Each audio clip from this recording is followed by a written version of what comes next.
ನಮಸ್ಕಾರ ವೀಕ್ಷಕರೇ. ಶೋಷಿತ ವಂಚಿತ ವರ್ಗಗಳ ಸ್ವಾಭಿಮಾನ, ಸಮಾನತೆ ಮತ್ತು ಸಾಮಾಜಿಕ ನ್ಯಾಯದ ಹೋರಾಟಕ್ಕೆ ದಿಕ್ಕು ತೋರಿದ ಐತಿಹಾಸಿಕ ಘಟನೆಯಾಗಿ ಭೀಮಾ ಕೋರೆಗಾಂವ್ ಯುದ್ಧವು ಭಾರತೀಯ ಇತಿಹಾಸದಲ್ಲಿ ಮಹತ್ವದ ಸ್ಥಾನ ಪಡೆದಿದೆ. 1818ರಲ್ಲಿ ನಡೆದ ಈ ಯುದ್ಧದ 208ನೇ ಜಯೋತ್ಸವ ಹಾಗೂ ಸ್ಮರಣೆ ಕಾರ್ಯಕ್ರಮಗಳು ಈ ಬಾರಿ ಭೀಮಾ ಕೋರೆಗಾಂವ್ನಲ್ಲಿ ಬೃಹತ್ ಪ್ರತಿಭಾವದಿಂದ ಆಯೋಜಿಸಲಾಯಿತು. ಪ್ರತಿ ವರ್ಷದಂತೆ ಈ ವರ್ಷವೂ ಜನವರಿ 1ರಂದು ಭೀಮಾ ಕೋರೆಗಾಂವ್ ಯುದ್ಧವನ್ನು ದಲಿತ ಮಹಾರ್ ಸಮುದಾಯಗಳ ಶೋಷಣೆ ವಿರೋಧ ಹೋರಾಟದ ಶೌರ್ಯ ದಿನವಾಗಿ ಆಚರಿಸಲಾಯಿತು.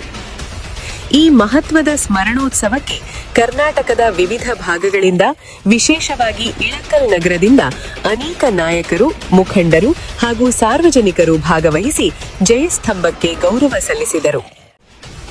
ಸ್ವಾಭಿಮಾನ, ಸಮಾನತೆ ಮತ್ತು ನ್ಯಾಯದ ಸಂದೇಶವನ್ನು ಮುಂದಿನ ಪೀಳಿಗೆಗೆ ತಲುಪಿಸುವ ಸಂಕಲ್ಪದೊಂದಿಗೆ ಕಾರ್ಯಕ್ರಮ ಶಾಂತಿಯುತವಾಗಿ ನಡೆಯಿತು.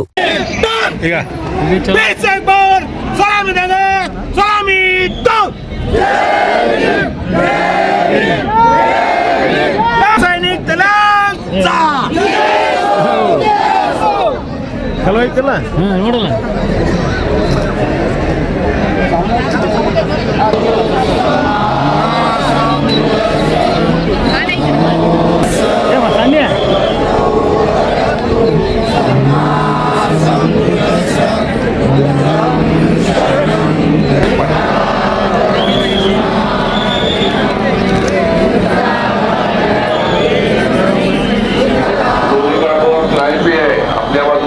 जल्दी सांगू नये.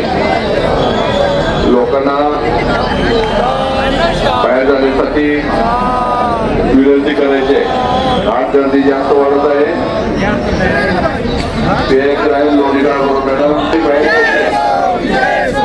गर्दी पूर्णपणे थांबून राहिलेली आहे. त्यांना बाहेर जाण्यासाठी बाबासाहेब